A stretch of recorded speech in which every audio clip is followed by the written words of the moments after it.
आज बनावશું ઓરકા રેસીપી।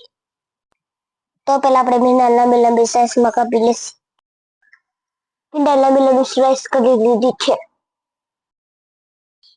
હવે એક બાઉલમાં લેવું, એમાં ચોખાનો લોટ, ચણાનો લોટ,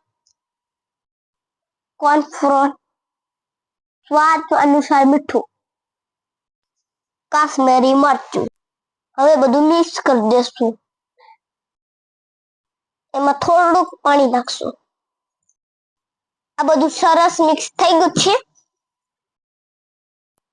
એક કઢાઈ લેવું, એમાં તેલ નાખશું।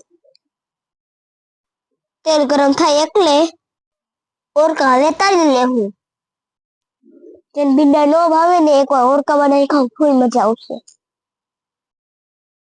આપણા ઓરકા તરાઈ ગયા છે।